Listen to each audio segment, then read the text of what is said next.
Hi, very good morning. I'm Dr. Janak Patel, MD, General Physician. All my video lectures are for educative purpose. Today we'll be talking on one of the another interesting topic we call pellagra. Can be asked as a short note in your theory, can be asked in your oral also, and occasionally you might come across such patient in your everyday practice. So if you pick up that, it is very easy to treat. So you will be able to treat that patient very nicely. So pellagra is basically a disorder which is because of vitamin B deficiency, and in that we call that as B3 deficiency, that is niacin, and that gives rise to three classical D we call dermatitis, diarrhea and dementia. So we'll be discussing all those points in detail. Definition, etiology, pathophysiology, clinical features, investigations. By and large, there is no classical clinical differential diagnosis, then treatment and complications. So basically, pellagra is a disease caused by lack of vitamin, what we call as a niacin, or we call B3. The commonest disorder which you come across of deficiency is very commonly riboflavin, that is we call as a B1, but not as common. The pella, meaning of pella is skin, and agra means to seize. So the skin starts seized for renewal, and that gives rise to a peculiar findings in case of niacin deficiency, or we call pellagra. And this is a typical on an exposed area. You will have a typical skin changes. It is very characteristic on exposed area, we call on exposed area. So this is called castle necklace. B3 or niacin is also known as nicotinic acid, but by and large now common word which is being utilized is niacin or nicotinamide. It is a water soluble vitamin, and deficiency will give rise to what we call as pellagra. There are certain nutrients which requires niacin for metabolism, like protein, fat and carbohydrate. So niacin is very important for protein metabolism, fat metabolism and carbohydrate metabolism, and also it is required for cholesterol and fatty acid synthesis. So it becomes very useful. So in case of deficiency, you will end up with protein metabolic disorders, fat metabolism, carbohydrate, cholesterol, fatty acids, etc. The main source of vitamin D3 is from animal source, plant source. So from plant source, it is from cereals, grains, but from animal source, it is meat, fish. Some of the nuts are very rich in B3. Tea and coffee is also rich in B3. Legumes are also there, which are rich in B3. These are dietary sources, but there is an endogenous production also, and that is derived from tryptophan. Tryptophan will be converted into what we call as niacin. So that will be done by liver, and for that conversions you require a riboflavin. When you want to convert that tryptophan into niacin, you require riboflavin. So in presence of riboflavin, you can get production of niacin from tryptophan. We'll be showing you in one slide. So recommended daily dose is 16 milligram per day in male, 14 milligram in female, and if you look in a pregnancy, during pregnancy, it is approximately 18 milligram per day. Roughly we say 15 to 20 milligram.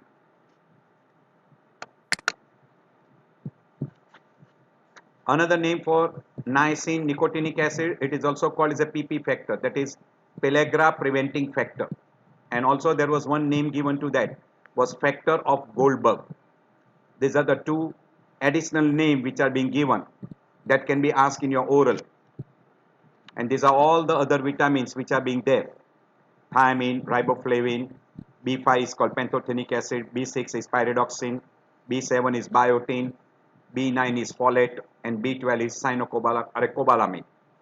So these are all the different B complex we call vitamin B, and they are very important for good number of chemical reactions.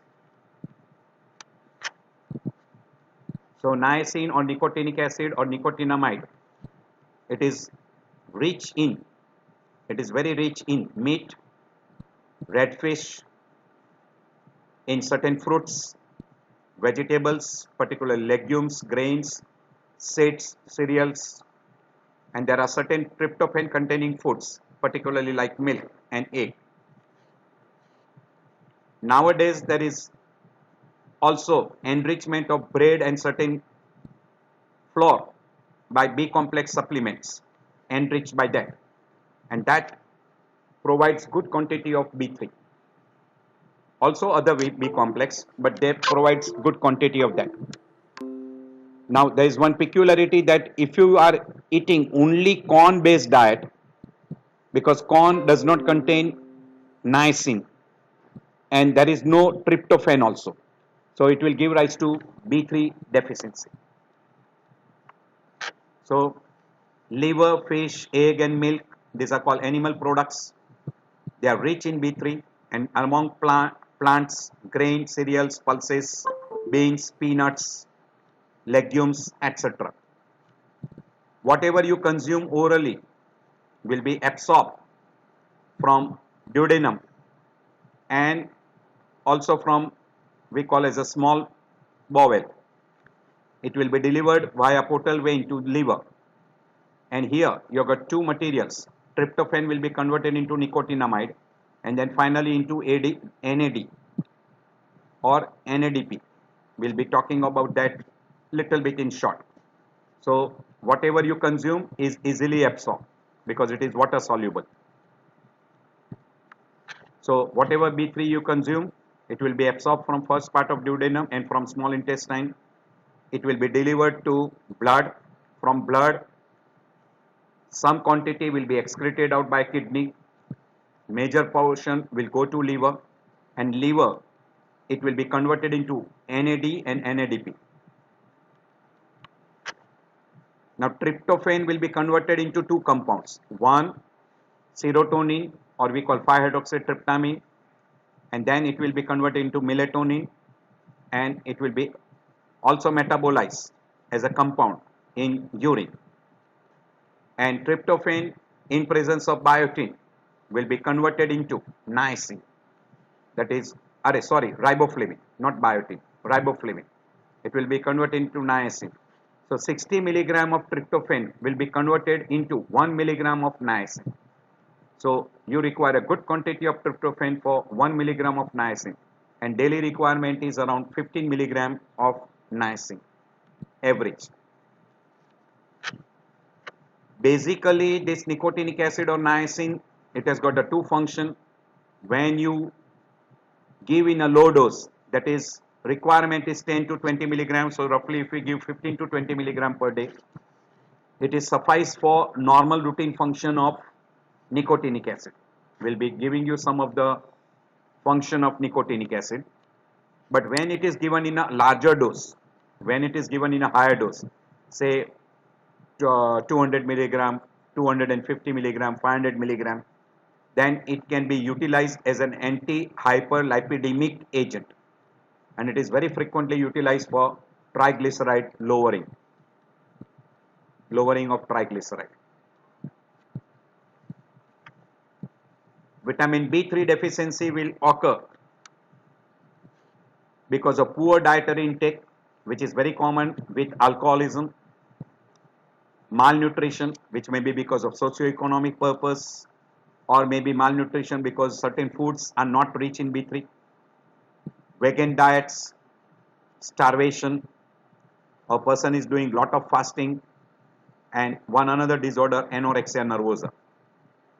Now, if the diet is adequate, but there is a decreased synthesis in liver, like liver disease, carcinoid syndrome. In carcinoid syndrome, the tryptophan is converted into 5-hydroxytryptamine, and less quantity is converted into B3, and it can result into what we call as deficiency of vitamin B3. Also, in deficiency of riboflavin and deficiency of iron deficiency anemia, there will be associated with B3 deficiency, because B3 will not be synthesized by liver. Or because of GI tract disorders like inflammatory bowel disease, Crohn's and ulcerative colitis, another disease we call as a Hartnup disease, where there is a tryptophan absorption is very poor, or person has undergone a major resection, or say for obesity, person has undergone what we call as malabsorptive surgery. In that particular condition, the absorption of B complex, iron, magnesium, all will be affected. So that will happen very common, like Rooks and Y anastomosis, which is very frequently done in a bariatric surgery. There are good number of drugs like isoniazid, 5-fluorouracil, azathioprine, pyrazinamide, phenobarbital. They will also result in B3 deficiency. So these are a big list. Poor dietary intake, decreased synthesis, decreased absorption, and medications. Other way to differentiate between the two big groups, we call primary, where there is a decreased intake, and secondary, where there is a normal intake but absorption is poor. We already mentioned in a malabsorption syndrome, IBD like celiac disease, malignancy, that is, or we can call Crohn's disease, ulcerative colitis, then carcinoid syndrome, Hartnup disease, bariatric surgery, person who is on a dialysis, or because of drugs, the absorption of B3 is reduced. These are all the things which will decrease the absorption. While if there is a decrease in intake, automatically it will give rise to B3 deficiency, like niacin deficiency or tryptophan deficiency. And that will be very common in a poor people, chronic alcoholism, anorexia nervosa, etc.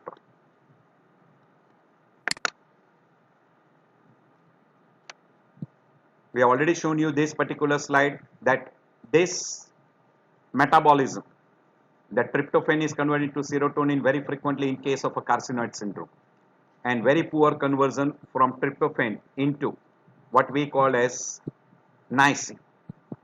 So you will have a more production of serotonin in case of carcinoid syndrome. Also, say a simple example like Isonex, 5-fluorouracil, pyrazinamide, 6-mercaptopurine, azathioprine, phenytoin sodium, chloramphenicol, etc. will inhibit the conversion of tryptophan into niacin. There are two AKT drugs, Isonex and pyrazinamide. While 5-fluorouracil, mercaptonuria, and azathioprine, they are immunosuppression drugs. While phenytoin sodium is anti-epileptic drugs, and chloramphenicol is basically a antibiotic, very frequently used in enteric fever. So these are some of the drugs which can induce inhibition of tryptophan conversion into niacin and can end up with B3 deficiency. So basically all this, what we call as a niacin production and tryptophan conversion, will be done in a mitochondria, where you get a production of a nicotinamide adenine dinucleotide, which we call as a NAD, and dinucleotide phosphate is called NADP. And these two compounds, that NAD is required for catabolism like glycolysis, and NADP is required for fatty acid conversion and synthesis of free fatty acids and cholesterol synthesis. So this NADP is required for that purpose. So if these are not synthesized, because these are the cofactors for certain reactions, if they are not available, then you get effect on active cells which are there in GI tract, skin and brain, and that gives rise to GI tract cells are involved, person will develop diarrhea. Skin, they will develop dermatitis, and in brain you will have an effect on memory, etc. We call dementia. We'll be going through in a short.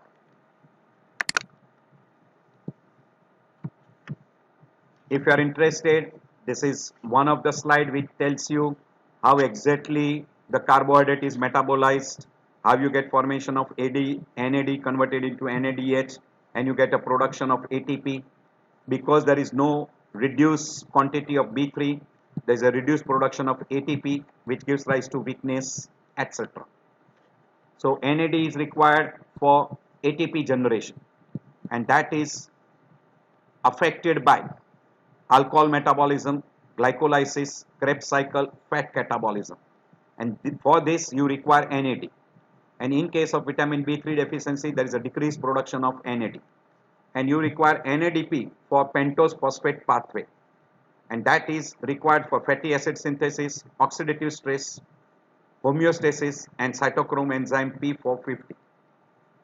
So because of the defect of both this compound, you will have an effect on carbohydrate, fat and protein metabolism, and that will be affecting GI tract, skin and brain. I am skipping this also. So NADP is required as a cofactor in G6PD. These are all the detail what has been given. If you are interested, this is more of a what we call as a biochemistry, etc., which you might have done in the second year. So if you are interested, you can go through. Now little bit regarding a niacin. Niacin is available in both animal as well as plant products, and it is made in body from tryptophan. Severe deficiency causes pellagra, and in that you will have a glossitis, dermatitis, diarrhea and dementia.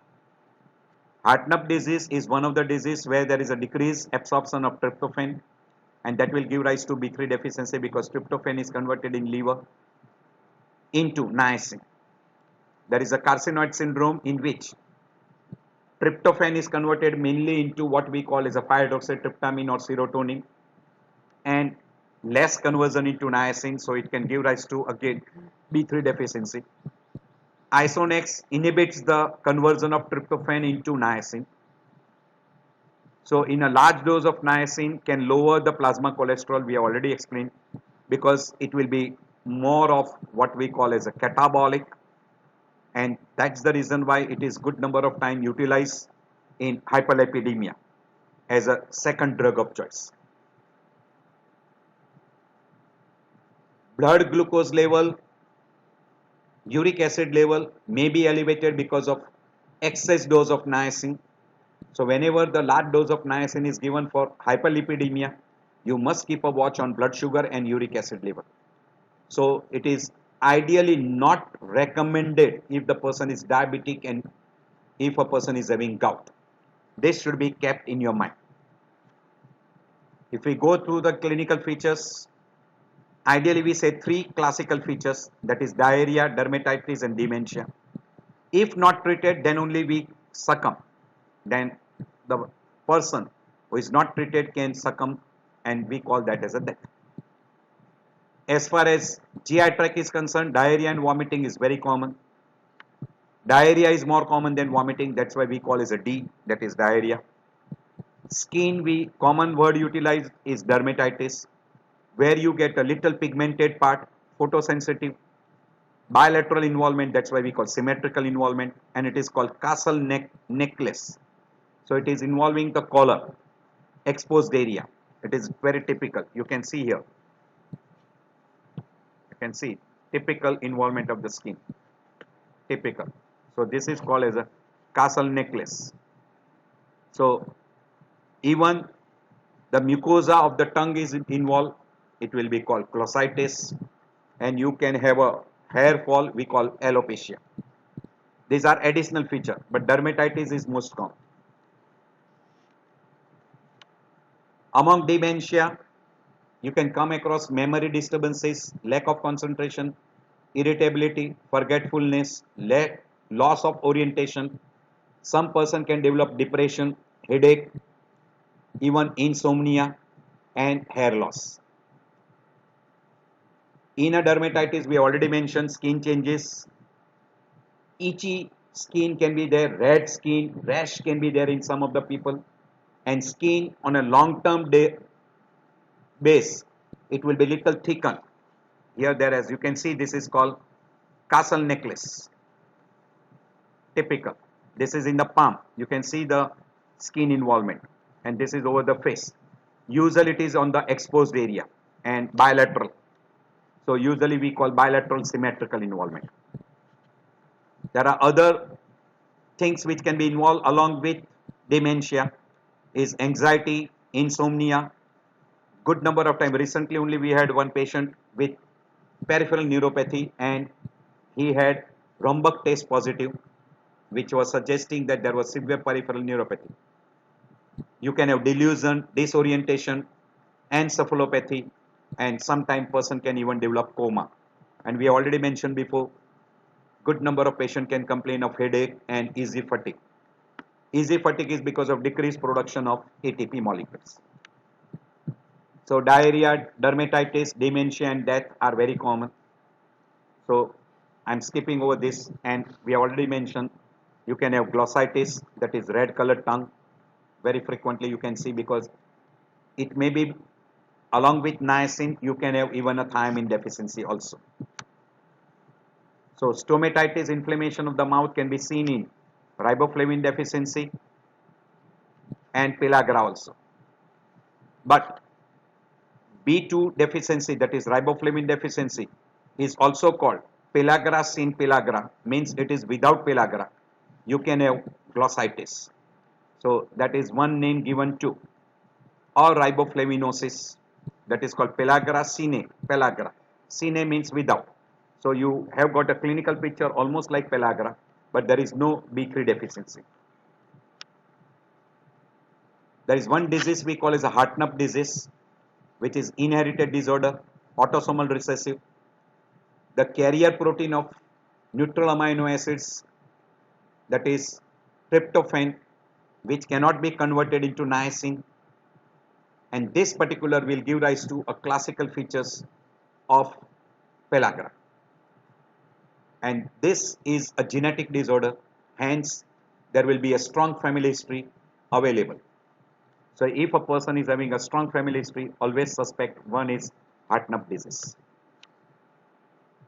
The most common cause of B1, that is thiamine deficiency, is eating only white refined rice, or very frequently you are consuming bread made up from rice. And commonest cause of B3 deficiency is because of eating only corn based diet, where corn does not have good quantity of niacin, nor it has got tryptophan. Tortillas, which is rich in niacin, that reduces pellagra, and this is because there is one compound called niacin, which is bound in a complex with hemicellulose, and this, by soaking and cooking in an alkaline solution, that particular process is called as a nixtamalization, and that is done while preparing a tortillas, and this is very frequently utilized in what we call as a Mexican food, and that is a good source of niacin, because this is converted into niacin. This is again same what we have shown you before. In human, you will have deficiency of NAD and NADP, you will have a red tongue, and usually this, because of these two deficiency, you will have involvement of GI tract, skin and brain. GI tract will produce diarrhea, skin will produce dermatitis, and brain involvement will produce dementia and other symptoms. Now if you want to make the diagnosis of pellagra, it is very important that you clinically suspect. So first is suspicion. So any person who is malnourished, alcoholic, who has got anorexia, or who is having suspected carcinoid syndrome or heart nerve disease, or who is on a certain medications, you suspect. And most important finding, what clinically gives you a clue, is skin changes and diarrhea. These two are very, very common. So any person who comes to you with a skin peculiarly exposed area, hyperpigmented, do keep it in mind, it could be one of the condition because of niacin deficiency, we call B3 deficiency, we call pellagra. To confirm that, in urine, a metabolic product of niacin will be reduced, that is N-methyl nicotinamide level will be reduced. Also 2-pyridine level will be also reduced, and in serum also N-methyl nicotinamide level will be reduced. So in urine and serum also that is being reduced. And if you measure RBC or erythrocyte NADP, NAD to NADP ratio, it will be abnormal, and that suggests that person has got niacin deficiency. Treatment is very simple. You will have to replace B3 either by the food or by external supplements. Either you give a enriched food, or by giving oral tablets, or by injectables. So that is one of the treatment. And whatever is the etiology, whether it is alcohol, malnutrition, anorexia nervosa, carcinoid syndrome, heart nerve disease because of medication, etc., you will have to correct the underlying cause. So that is a must. So niacin can be supplemented per oral or by intramuscular injections. And you can measure niacin metabolites in urine. We already mentioned, that is called N-methyl nicotinamide, which you can measure in blood as well as in urine.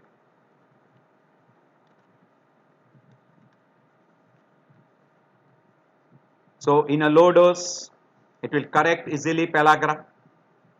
But whenever you want to treat for hyperlipidemia as an add-on therapy, always keep a watch. That person will have a very high chance of hyperglycemia and hyperuricemia. That should be kept in the mind. So that should be always, whenever you are prescribing someone for hyperlipidemia, you should watch for those conditions. As far as complication is concerned, we know that it produces skin changes, dementia and diarrhea. If not diagnosed, if not treated, can end up with high mortality. Whenever the mega dose is given, we have already told you there will be depletion of a glycogen depletion, increase in glucose level and uric acid level in blood, as well as you will have liver enzyme level also elevated in blood. So you must keep a watch on SGPT, blood sugar and serum uric acid level whenever you are putting on a high dose of nicotinic acid for hyperlipidemia. So I end my lecture here. I thank you for taking out time. I know that your time is valuable, and I appreciate you for spending some of the time with me. I feel that this topic may be helpful sometime in your everyday practice. It may be asked as a short note in your theory exam, or maybe even you may be asked in oral regarding B complex deficiency, and one of the deficiency of B3, that is niacin deficiency, is pellagra. I hope this will be helpful to you. If you like this lecture, please press button like, subscribe, and do share with your friends. It will be helpful. All my video lectures are mainly for educative purpose. So goodbye. See you again. We'll have another lecture some other time.